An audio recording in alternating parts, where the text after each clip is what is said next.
I'm gonna, with your permission, I want to broadcast your conversation today as well. Sure, sure. Happy to. Thanks. Thank you very much.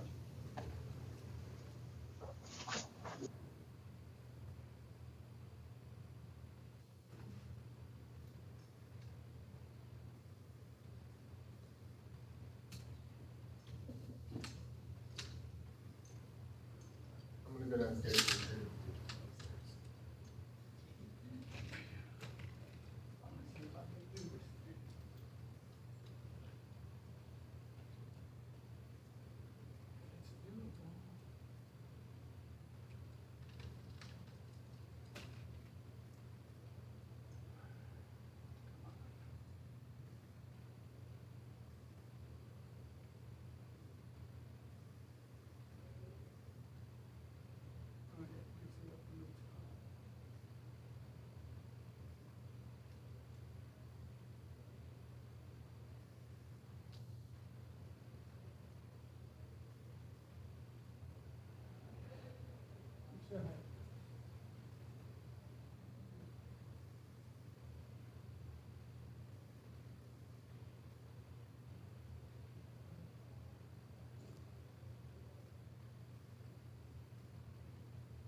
Hey, how you doing? Doing all right. How are you? Good. Very good.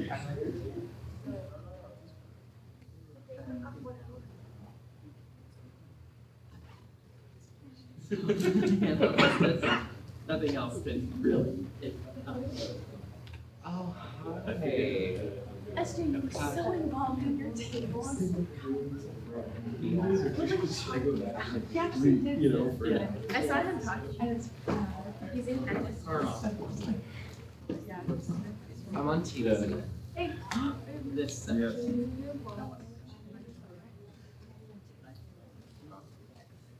you for being. Oh, yeah. Yeah. I thought you were talking about us. Work out exactly as I Yeah. Yeah. It's funny because I was just reading a couple of those articles online. Next time with Yeah. and I see this guy, I'm like, well, that was obviously already done. I have found that to be the case with like all have, read something or heard about whatever. And then either Dr. Clint stuff or Monica Coleman does, it's like, oh, I guess I'm at the right spot because we all keep, coming up with similar things. Right.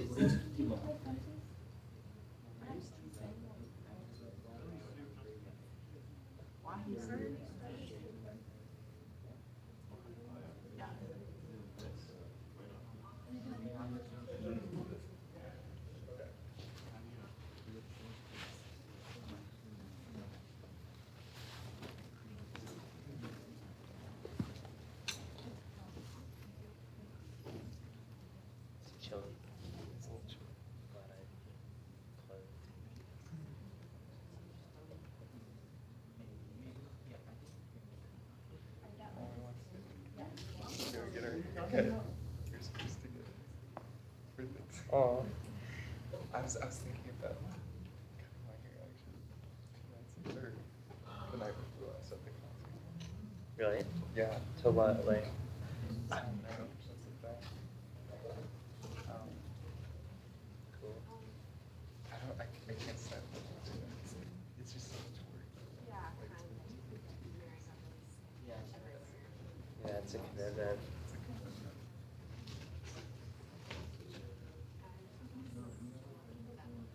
You haven't gotten a haircut since college, so it's like way before hospital.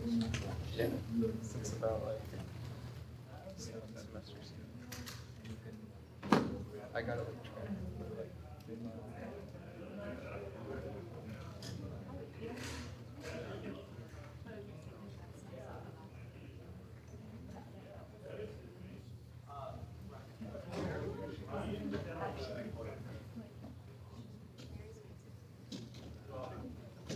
switch back to the other camera. Joel, man, the Zoom is already on. He is on Zoom. She's looking at when you're ready. What we'll do is So we'll, Yeah. Kyla get to the front. And I like it long. She's I like, want to make her speak with you all together. Here, right? All right, where do you want to stand? I have my hair. I'm just right with us. That's fine. No, I mean, you should definitely Just gonna get this. part of it. Zoom in a little bit. Trying to, yeah. The thing is sticky, so that's why I'm trying to do it. Back of my head looks funny. I think I need another haircut. I do. You don't. Yeah. I don't know. I Can't say this out loud, but I mean, there's. I just wanted to say like zoom in. There's Gar Alperovitz. So I was like, I agree. Has someone told you that, or is Yeah, like, that doesn't add up. It's gonna make weighted. Hearing is really. Alright. You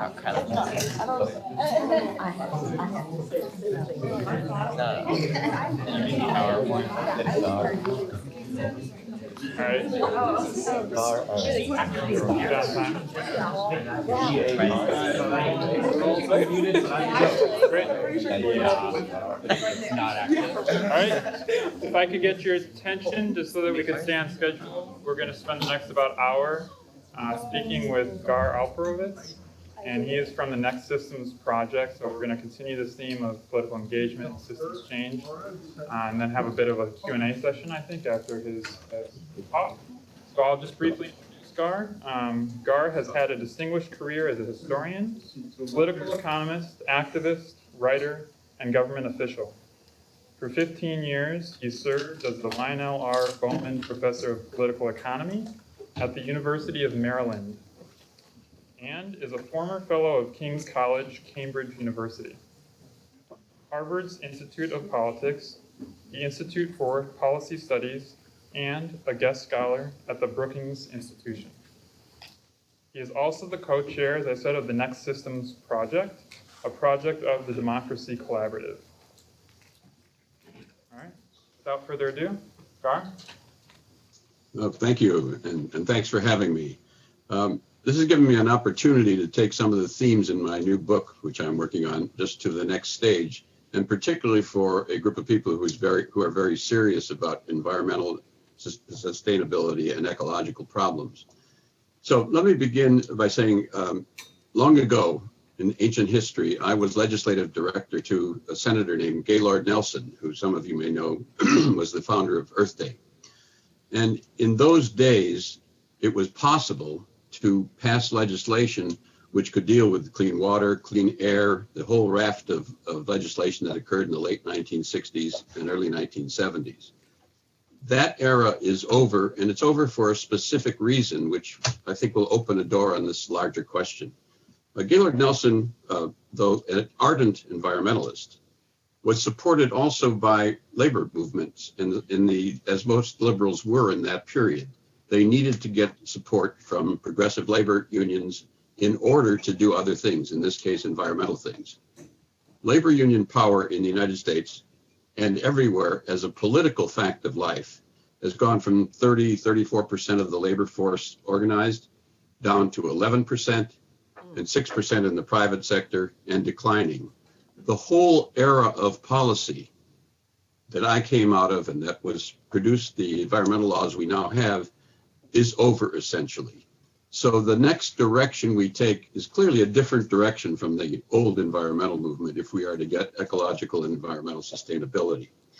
And part of that involves transforming how we think about institutional power and institutions. And I want to stress that the relationship between a culture of ecological sustainability and the institutions, community by community, state by state, and region by region, are the key to whether or not we can build an ecological culture that can have sufficient political power to deal with the enormous challenges, above all, of climate change, but on many other fronts. So I want to stress the institutional question. And in a sense, that is both a design question, what makes sense, and it's a question of how to do evolutionary development of new institutions. So I want to come back to the evolutionary development process. But I also want to start with one of the most obvious and well-known kind of interests of the environmental movement and the Next System project, and stress both support for one of the most interesting institutions, but also questions about it. And that has to do with a new interest in worker-owned cooperatives, which many people support, as do I. But it's important to understand there are limitations to this movement because they, in some places, have been romanticized and over exaggerated as to their implications in general, and particularly for environmental issues. First, there are probably no more than 400, maybe 500 worker-owned cooperatives in the United States. Even the famous ones in the Basque region of Spain, some of you may know about, the Mondragon Corporation, are 4% of the Basque region. In the Emilia-Romagna region of Italy, which is another area of great interest, 5 or 6%. We're talking about over many, many decades. So far, it has not been shown that we can move this particular form forward in significant parts. Most people involved in the worker-owned development know this very well, that that's not a direction that we think can reach large numbers. So that I make that point because when people think about institutional design, and we're going to come back to it, that is a primary interest these days, and it needs to be put in perspective. I am a great supporter of worker-owned cooperatives, but in many instances, it simply doesn't solve the problem we're about to address. Problem is twofold. How do you think about developing a culture and supporting through time a culture of ecological sustainability? What is it that brings together a community institutionally in ways that, to use an environmental term, internalize externalities? What do I mean by that? Take a community like my hometown of Racine, Wisconsin, a city of about 100,000. A company facing competition with another company, even if it's worker-owned, and certainly if it's not worker-owned, if it's facing competition, must cut costs. If it doesn't cut costs, it will be out of business.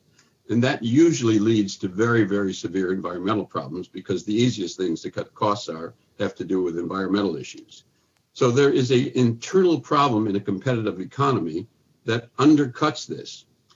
A design that might, what we economists call, internalize externalities would be when the community as a whole, for instance, and I'm going to give you some examples, might own worker-owned cooperatives, but it's the whole community in some sense that owns them. Then you get a different choice. The community can decide whether to pollute itself, or it can, and take the costs, or it can decide to internalize these costs and say, no, we're not going to pollute ourselves. We're going to solve the problem because it is in fact comprehensive and integral. I don't know if that's clear, the difference between competing businesses that must pollute or their costs will be too high and they'll be driven out of business, or an institution like a city or a neighborhood, which itself owns industry and businesses and then chooses rationally that it can pollute itself or not. So that's a question of design, and it's a difficult one for most people to struggle with. But I think increasingly we're beginning to learn about this particular problem as one of the building blocks of the next system. And I use that term, the next system, because I think we are in a prehistory of developing what can become the next system in the United States and around the world because the old systems are failing.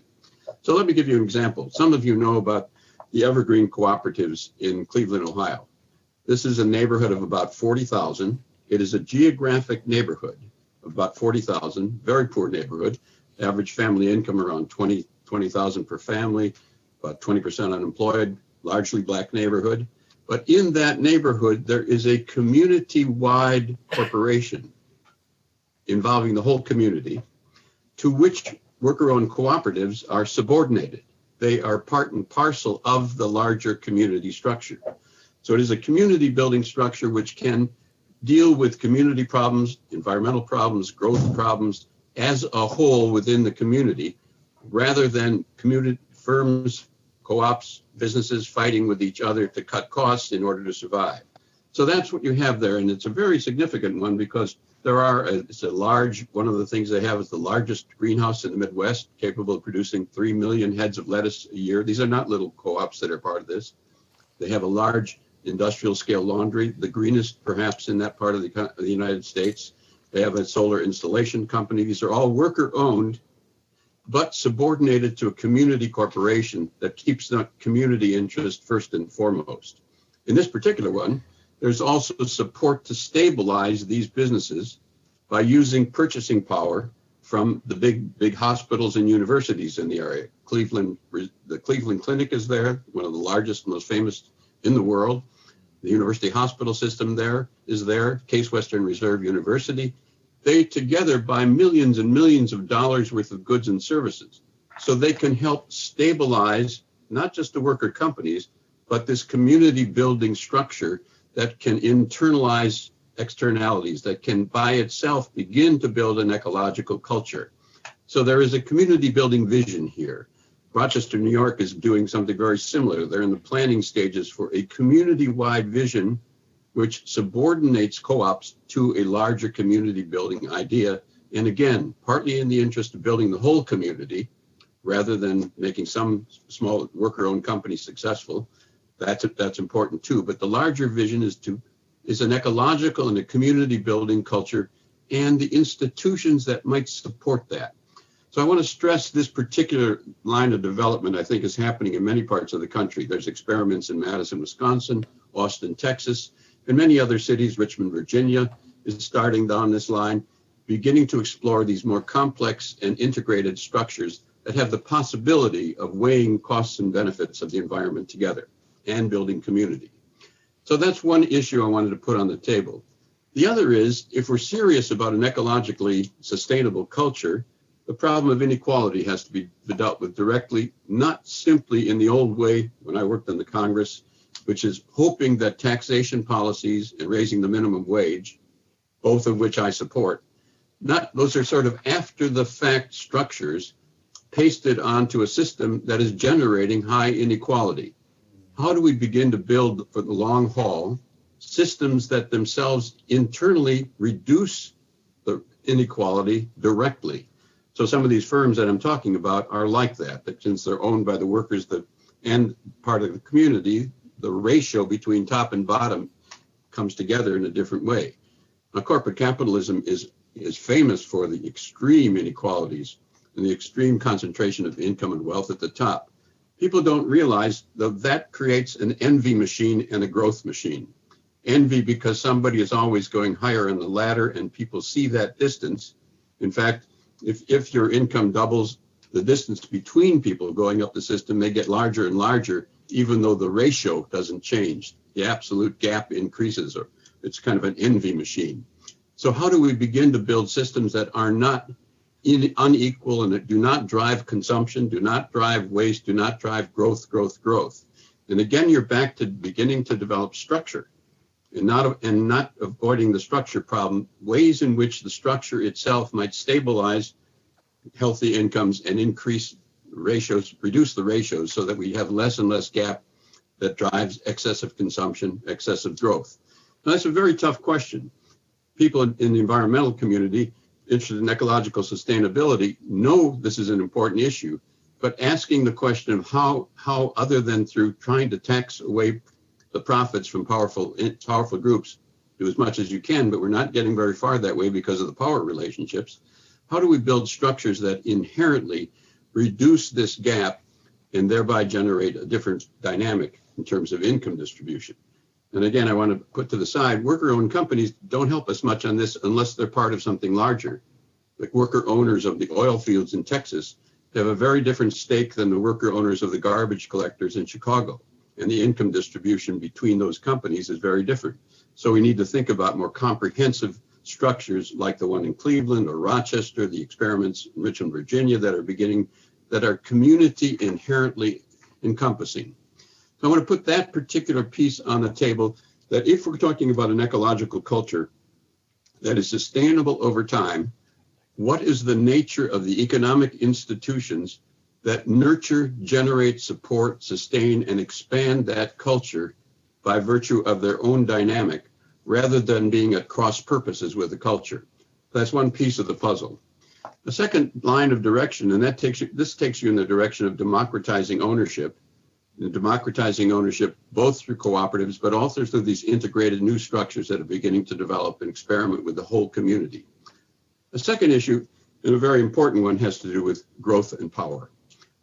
The dynamic of the large corporation, and again, this is one that the environmental community has not faced very directly in my experience, but I think is beginning to face it. We just had a major conference at Oberlin on sustainability and particularly climate change, and this issue is coming up again and again and again. This has to do with the power of the large corporation in corporate capitalist systems. It's worse in state socialist systems, so we could come back to that if we have time in the question, but we're talking about our own system now.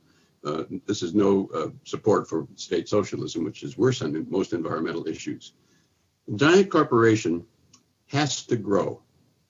It must externalize costs. If it doesn't grow, it cannot go to Wall Street for financing, period. And if it doesn't grow and has excessive costs on any front, and mostly we're talking about cutting costs which have environmental implications, it has to cut costs because it's in competition both with other companies and also it's in competition for funds from Wall Street. So looking at the giant corporation from the perspective of an ecologically sustainable community raises very, very severe problems. The institution itself has a dynamic power. Now, as I said, the traditional answer to that was state socialism, which has its own failures and faults. But if we're talking about being serious about this, what is the nature of structures that would be more stable, that would be inherently community building, that would not have high dimensions of inequality built into them, and did not have to grow? That's not been faced. We're beginning to see a beginning discussion of this over time, building forward some notion of some forms of public, quasi-public, or public worker-owned complex systems that can be more stable and less ecologically driven by having to go to Wall Street. So the system that may take us beyond state socialism on the one hand and beyond corporate capitalism on the other hand has certain characteristics. And what I would suggest, again, in the time available, that we have to face exactly what are the implications of these large entities.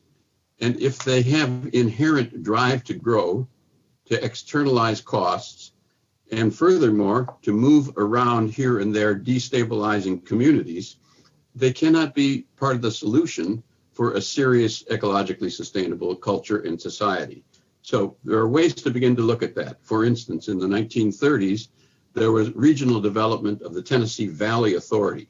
In its original vision, this regional public entity, which now exists in a very large form in the Tennessee Valley area, 7 or 8 states involved, in its original form was thought of as a community-supported public enterprise, mainly at power generation and ecological concern with the Tennessee Valley River, which was flooding regularly, that was supported by community control of a large economic entity. And I think if we look at that particular direction and many of the debates in that period, we're going to begin to see different ways to design and think through the structure of larger economic institutions. And I want to stress that for this conference in particular. People often are very fascinated with, rightly so, small-scale development.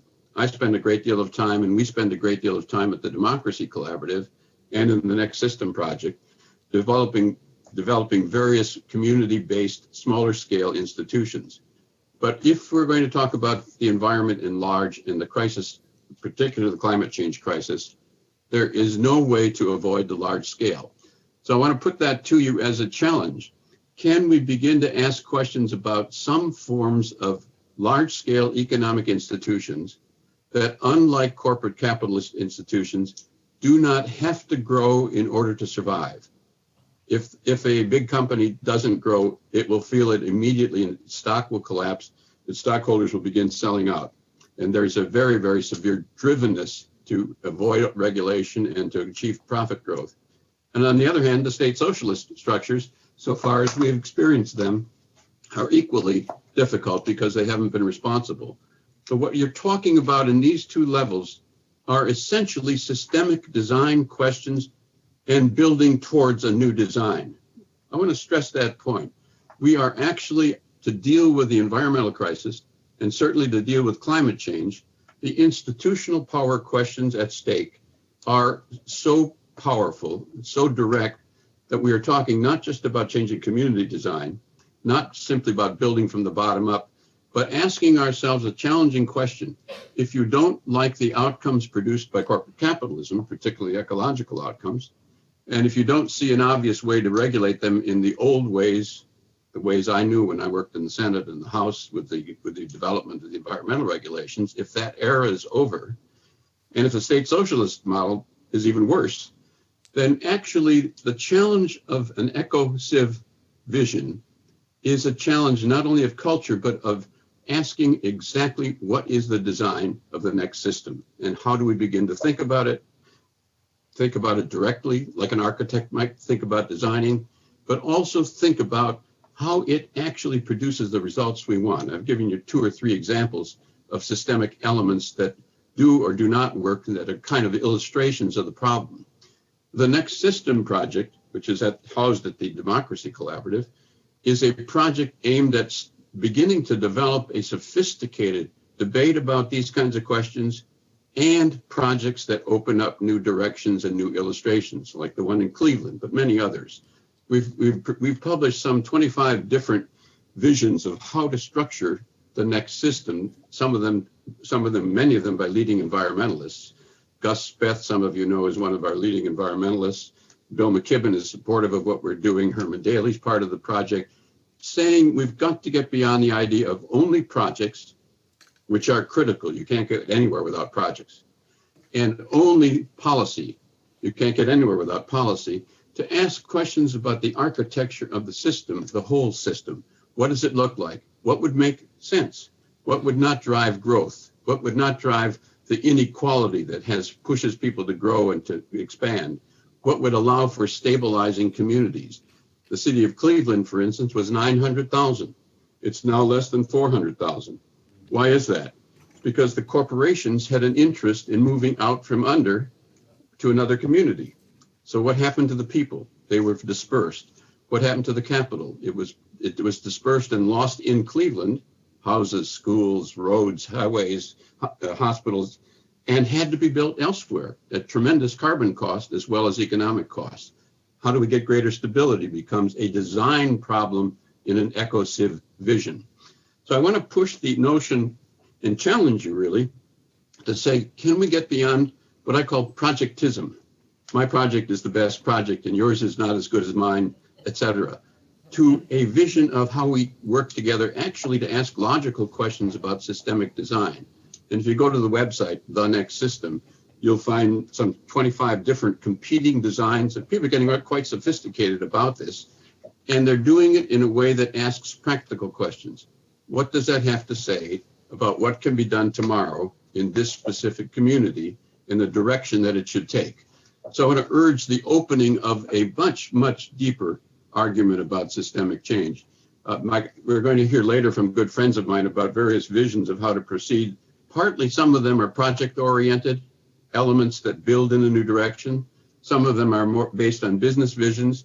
And some of them are beginning to ask, how does it fit together? And the how does it fit together question, in particular, is the systemic design question that I want to urge to you. Let me come back now to the question of how do we begin? So my first recommendation is for those who are serious about a serious, sustainable ecological vision, we must go to the system question, both at the level of community and at the level of larger scale institutions and larger scale dynamics. The second level is, where do you start? Well, one of the things that's important is beginning to say, somehow or another, power is related to who owns the institutions of a society. Now, that's pretty obvious to most people. But in a corporate system, it is pretty much a lot of the power goes with the corporations. I can testify to that, having managed House and Senate legislation, but anybody who's been in Washington very long knows how the system works in terms of the lobbyists coming in with lots of money and a lot of influence and a lot of information, helping to actually write the legislation and submitting it. And mainly corporate power is the big part of that. So if we want to change this is pretty obvious, and we have a long discussion. What are the institutions that need to be, what is the direction we want to take? And then what are the beginning building blocks? If you look at most of the kind of literature on this, one of the ideas is who owns the society, who owns the wealth in the system. This is pretty obvious, but there are many studies that document it.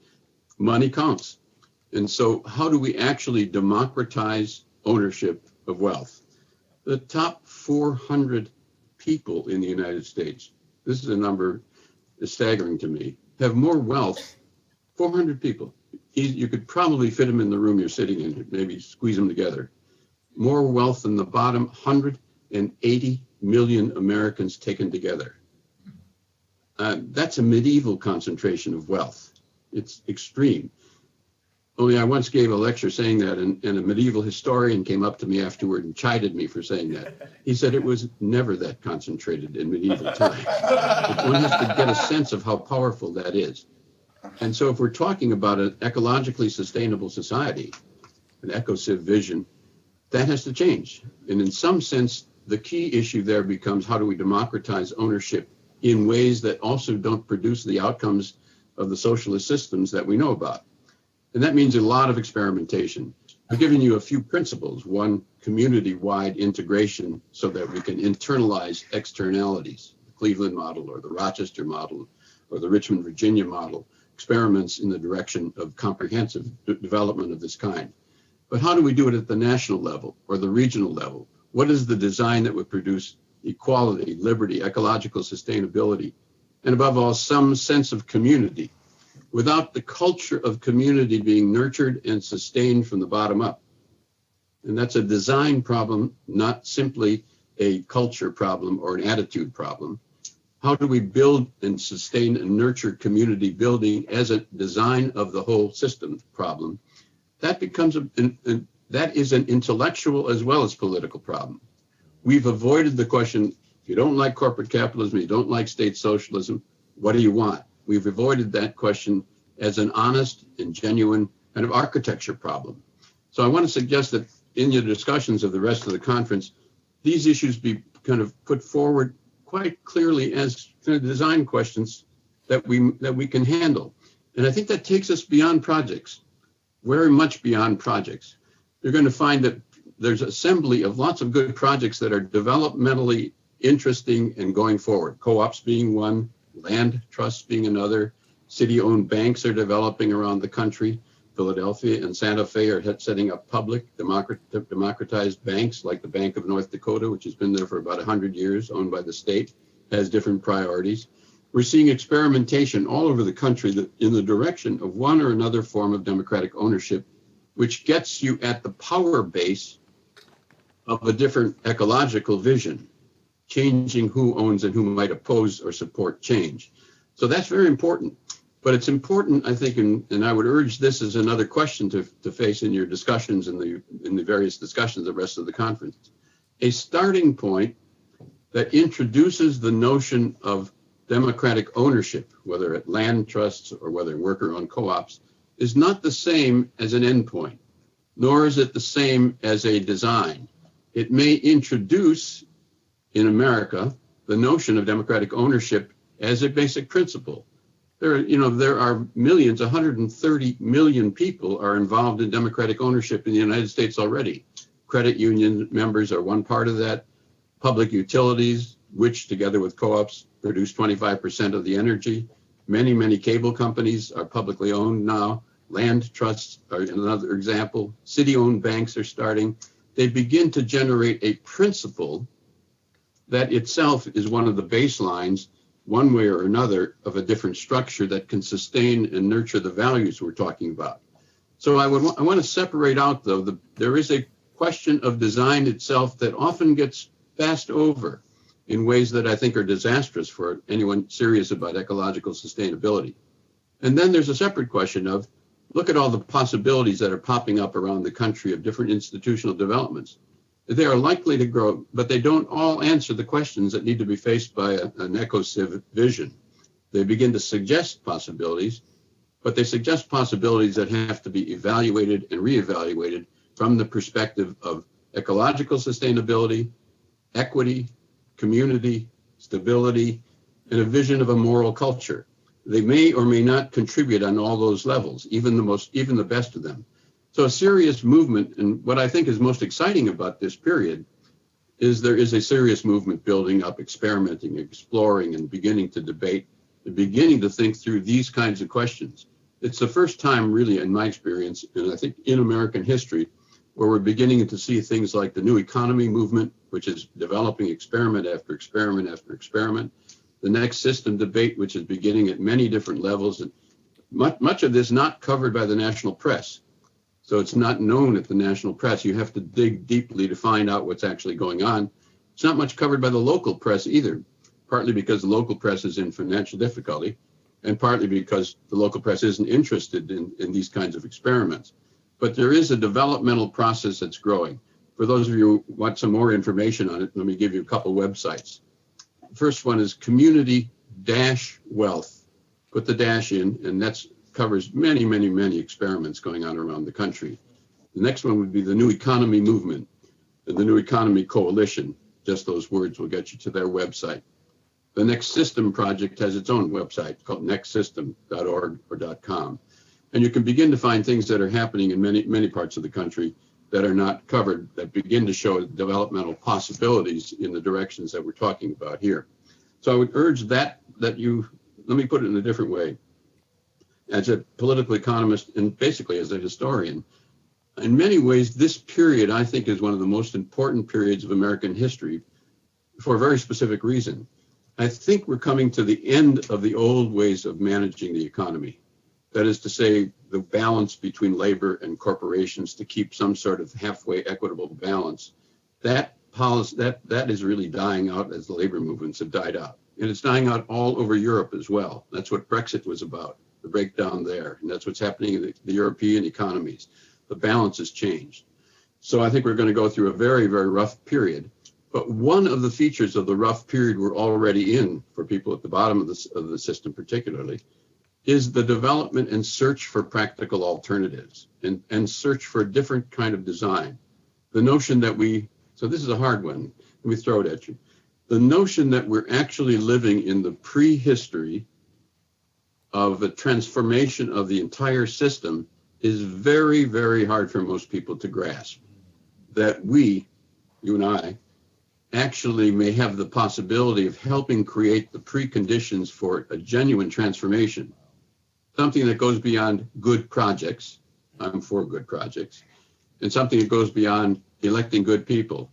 I'm for electing good people.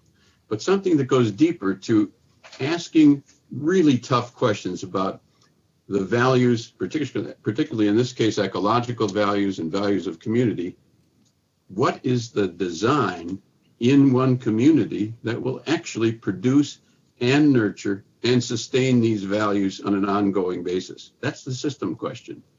That's different from projects. Asking that, and then asking secondly, how do we actually build up from the bottom up, but as well with politics as well, electing the right people who can begin to lay down groundwork for a further transformation.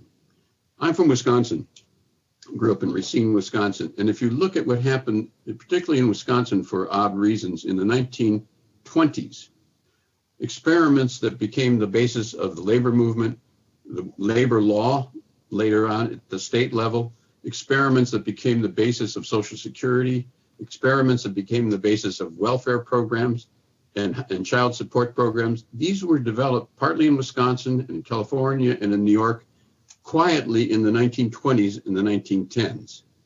When the time was right, they became the basis of national law. They were the experimental kind of laboratories of democracy, as they used to call it, where the really important experiments and developmental projects were going forward. And they became, when the time was right, very important.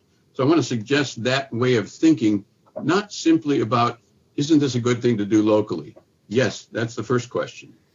But to ask the tougher question, am I looking at something that might actually help us change the whole structure of the system as we build forward? Asking a really tough question of history and citizen, and asking the question yourself, might this be, as I think it is, the prehistory, the developmental period, where large order systemic change may be in the cards if we develop carefully and concretely and with thought as well as practice the institutional base of that kind of a possibility. Might our own time contribute? Now, it's all positive in any event, the work that can be done at the local level. But the larger question, the citizen political question, is if you ask it particularly from an environmental point of view, particularly from a growth point of view, particularly knowing that it's very hard to regulate the oil companies, particularly knowing that they have to grow, what is the design that would actually achieve the outcome we want in the next era? And then simultaneously looking to the Bernie movement, looking to what number of people in the environmental movement are now getting very serious, bringing together those things together, laying groundwork for a transformative possibility. That's very hard for most people to do. One historian put it this way: most people like to remember the future. What does that mean? The way they think about the future, the way we think about the future, is that we often remember what we know from the past, and then we project that forward, assuming that will be what it is. So we remember what the future is. Now that works often when things don't change. It doesn't work at all if you put some of the most serious environmental values and values of democracy on the table. Then you've got to actually have to begin saying, what are the experiments that point in a new direction? How might it fit together? And how might we advance step by step? So I want to urge something that's very odd for people who are serious about politics and economics and making things happen. There are genuine intellectual problems at stake here. What is the nature of the system you want to build? Would it actually sustain the values you affirm? That's a really nasty question, because we like our projects simple. Where will it lead? And then how do we build step by step with others going forward? So the good news, as I said, is there are a lot of people involved in this now. It's very exciting in that sense, both at the level of project development, at the level of politics, and at the level of facing some of the most serious kind of design questions or intellectual questions, or what I call systemic architecture problems that we haven't quite been willing to face in large numbers. So I hope and I know your conference is going to get into this at both the project level and the theoretical level, but I want to suggest and urge that you ask yourself the toughest questions and then say, how do we develop over the next 1, 2, 3 decades the foundations for a transformative period in an era when the pain levels are likely to grow, when more and more people are likely to be asking tougher and tougher questions, and whether, unless we develop a positive answer, the dangers of a negative answer are all too clear for all of us to see. So I think we can leave it there and maybe do questions now at this point. Thanks very much. Wow.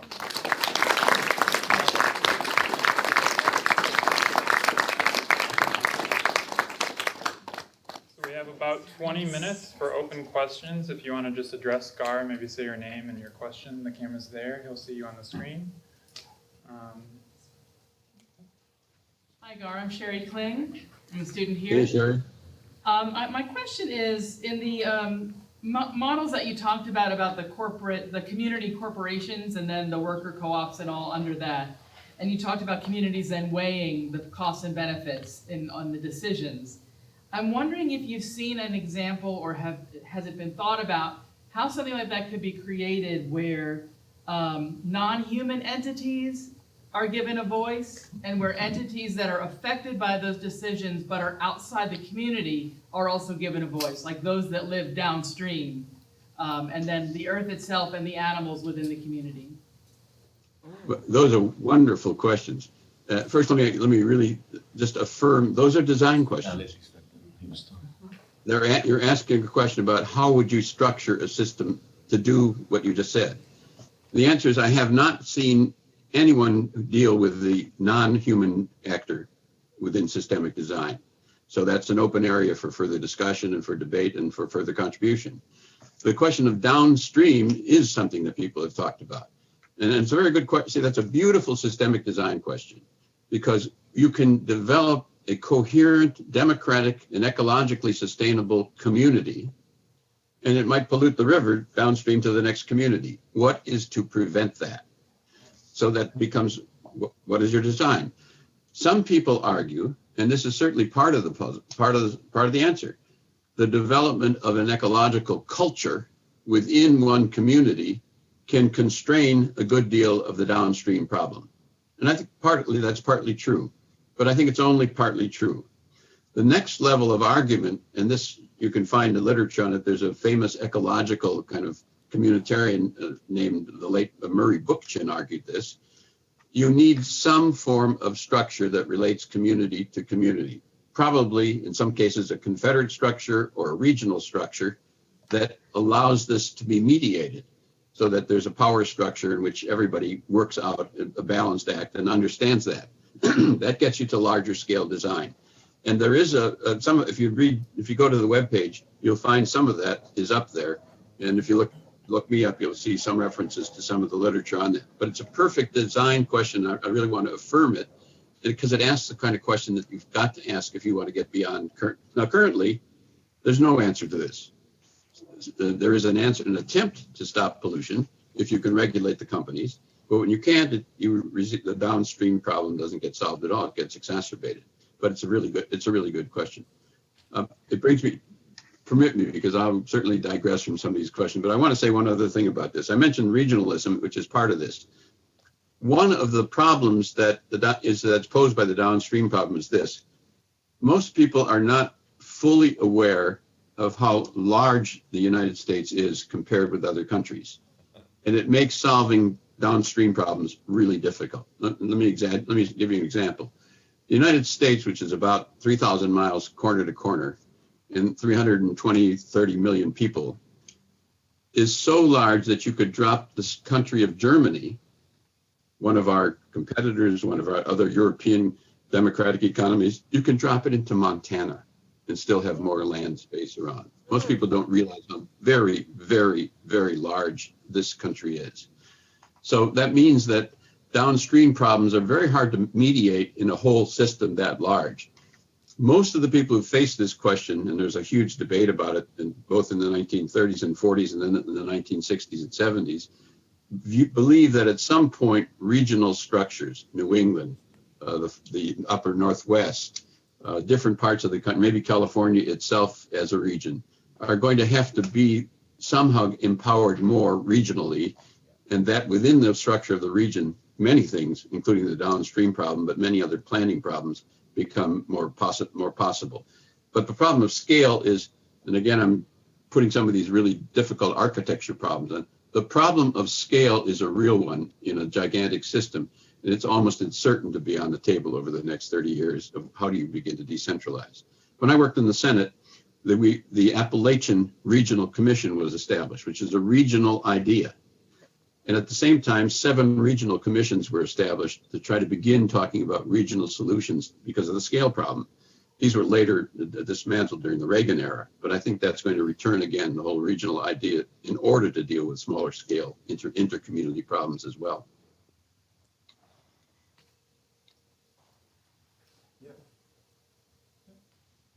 Yes, John Forney with Progressive Christians Uniting. I'm the father of a son who is a part owner of a workers' cooperative. The workers' cooperative is in Portland, Oregon, and they're a bicycle shop. When the Great Recession came, they were under a huge amount of pressure because Portland has no shortage of bicycle shops. And with a workers' cooperative, everybody is an expert in how to fix the thing. Why they're very good mechanics and bike salesmen, it seemed to me, looking in from the outside, that there was a problem of authority. No one would be willing to accept the authority of another co-owner in the shop as to what would be the best strategy. First of all, there was, and finally, there was no community-wide authority that would help these cooperatives, as there were several in Portland, work together. How do we, first of all, educate workers in cooperatives as to how a business like this can be best managed? What are best practices? And second of all, how do we deal with that question of authority? Because For progressives and liberals, we're all authorities. Well, first let me say, I was analyzing worker co-ops before. I'm very much in favor of worker co-ops. I think they're very important, but I think they are not the answer to everything. And it's a larger scale, and you've just posed the larger scale problems, and I gave you some other larger scale problems. Sometimes you see people talk about worker-owned companies as if it's the answer to everything, and I think it's not true. So I think one of the things that has to happen, and is happening in many worker co-ops around the country, that there is education of how to run a co-op, how to run a worker co-op. This is not a world that people don't know something about. The Mondragon co-ops, famous in the Basque region of Spain, many of the internal problems have been sorted out in different ways so that there's participatory structures and yet expertise, so that we don't just have participation without knowledge. So this is a world that is developing and needs to develop more and more sophistication, but it is a world that's developing. So the internal problem, I think we've learned a lot about, and there's learning out there, and I think if you just go to the websites, you're going to find a whole literature and you can call people who are doing this and find out what's going on around the country. Just Google will help you right with that one. The problem that you've just posed about larger structure is the one I was trying to pose earlier. That is, to the degree worker co-ops fight with worker co-ops, they become more and more like capitalist firms and have to cut costs, in order to survive if the next guy does. And they're often environmental costs. The answer to that is some form of agreement or law or confederation or structure like the one I described in Cleveland, or the one that's being developed in Rochester, New York, or another one in Richmond, Virginia, beginning to experiment with the problem of authority or the problem of confederate agreement. That's another way to say authority. So that gets you right again to the design question. It's a perfect example of how do we produce designs that are both efficient and democratic, but make sense and solve this question. How they need to be, I've been talking a lot about theory, but the bottom line is they need to be very practical, and we need to experiment and develop things that actually work. So there is work going on in these different areas. So I commend it to you. And there's some wonderful work going on in internal design control, how to manage worker-owned cooperatives. There's a good deal of work on that right now in many parts of the country, many parts of the world, as a matter of fact. Time for a few more questions, one in the front. Hi. You mentioned like corporations growing and growing and growing. I was wondering, like, how do we start to challenge those corporations in like a non-violent way and to make positive change? Because as like a very kind of small community compared to these corporations, like I'm kind of like baffled on how we can make change. So I was wondering how you would go about doing that, or your advice for like us as students and people. Yeah. Okay. Well, that's a great question. But so let me stress 2 or 3 points, because I thought a lot about this really tough question you've asked, and I don't know if the answer I've given myself will be useful to you, but here's how I begin to think about it. The first thing, if you're interested in this case, ecological civilization, you have to ask the principal question: can it be done without challenging the power structure and the dynamics of either a state socialist bureaucracy or systems, corporate systems that must grow and must cut costs? And I think the answer is no. You can't get there without challenging those principles. Now, the second thing that's pretty obvious, did you notice that the United States government nationalized General Motors and a number of big banks and Chrysler and AIG, the largest insurance company in the world, just a couple of years ago in the financial crisis? That did in fact happen. And it's not going to happen again, in my opinion, because of the instability of the current system. But what happened was, since there was no alternative, and since there was no politics demanding an alternative, all the taxpayer money went into producing something, was given back to General Motors and given back to Chrysler and given back to AIG. A political movement is part of what we're talking about. If it has ideas that it has thought through, we're in the prehistory of developing that kind of a movement. What Bernie Sanders has demonstrated is it's possible to build a movement.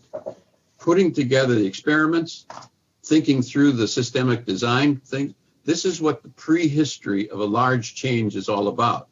So I suspect we're going to see more crises. That the big banks are doing almost exactly what they did before. The current nostrum in politics, and in Bernie, I think, is guilty of this as well, is, well, we'll break them up. And what we know from AT&T and what we know from other Standard Oil is you break up the big ones, and then what they do is regroup, and very quickly, and the power structure gains. So some form of public, regional, or national / worker / community design for how they're both anchored in community and also public models. I think that's the design question. That's one of the hardest design questions, because some things have to be big. I have lots of friends who are involved in the solidarity movement, and I often ask them, by the way, did you fly here? Who's going to build in the next system? Who's going to build the big airplanes? It's certainly not going to be a neighborhood project if you're going to do that. Or secondly, and so these are the design questions. I value what's going on in the solidarity movement. I think it's really important work from the bottom up, but sometimes these questions are not on the agenda. Or, did you use a cell phone? Who's going to build the rocket to put the satellite up that is part and parcel of that communication system? It's not going to be your neighborhood. So larger industry poses regional questions beyond communities in larger corporate structures. Under any system, public or private, you're going to have some things that are large. Or thirdly, how do you balance the economy so that something produced in one community doesn't destroy the market for the next community, so this one succeeds and that one dies? That's a planning question of some kind in the next system. Right now, we just throw away cities. In Cleveland and Detroit, 1 million people were thrown out of Detroit. Where did they go? Nobody cares. Same thing with Cleveland, 400,000 people. Jobs were gone. Where did they go? Nobody cares. So somehow planning for greater stability raises all these larger system design questions. But I want to kind of urge, take them. They're not that difficult if the complications come with the detail, but some of the principles are pretty obvious if we begin to think them through. And it is true that Bernie, I was surprised. I'm from Wisconsin and I lived in the Joe McCarthy era. And all of a sudden, here's Bernie Sanders talking about socialism in America, and people saying, sure, let's vote for him. So the possibility of much greater change as the pain levels in this country grow, I think are very, very real. And then it becomes responsibility for people like us to begin saying, what is it that we want that will get us beyond the failures of the past? So yes, I think there's even the big corporations. I think that there are going to be big questions about them, and certainly the big banks and the big companies do not have broad constituencies. Even the Tea Party folks are angry about some of those. We have time for one more question. Yes. Hi. What do you see? You're talking about these kind of small projects and how they can be good, but that they don't necessarily reflect this sort of large-scale systemic change that we need. What do you see the relationship being between these small experimental projects and then the sort of design questions that we need to ask and answer to create the change that we need? What's the relationship between those two things? Well, that's a terrific question. It's a great one to end on. I'm not against projects. You get nowhere without projects. I'm against projectism. My project is better than your project. My project's the answer. So and a stance that both develops experiments and projects is really important, but also not denying that we live in large political economic systems that set the terms of reference. And the big issue, and I commend you for even asking the question this way, is to begin asking, how does it fit together? Does it make sense? Or is it just going to be a nice project? But not avoiding projects. You can't do anything without the on-the-ground experiments. I'm very much interested and supportive of experiments. But I think some people get lost in the notion that only localism and local projects will solve the problem. And I think that's a fundamental error. And I think that error leaves the power structure to do what it wants to do and lets us play in the margins. Experiments are necessary to develop and to develop the next politics, but it's got to be a politics that goes well beyond that, beyond experiments, even beyond local communities, necessary as that is. to how do you deal with the system? But that's the system question. I think most people know that. I think I'm talking with people who understand that we face a systemic crisis. And it's a crisis of corporate capitalism and state socialism. So that means that the local things have to begin, I think, be part and parcel of a systemic answer.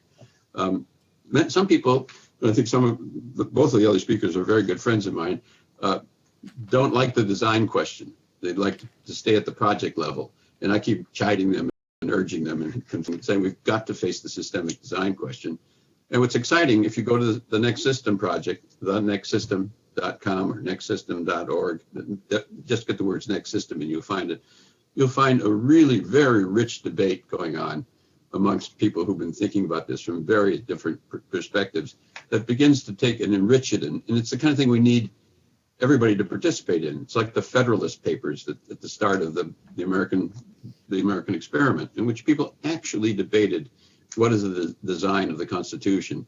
Does it make sense? Will it produce democracy? So I think that's the period, and I think of it as the prehistory, not the history, the prehistory of the potentially great next transformation. And it involves experiments as well as ideas, as well as design questions. And I'm excited that you folks are beginning to deal with it at this level. It's a great conference and a great concept that you have here. Thank you. Thank you. Thank you. Thank you.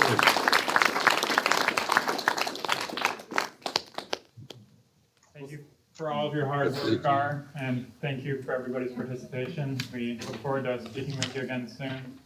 Have a good day. Thank you very much.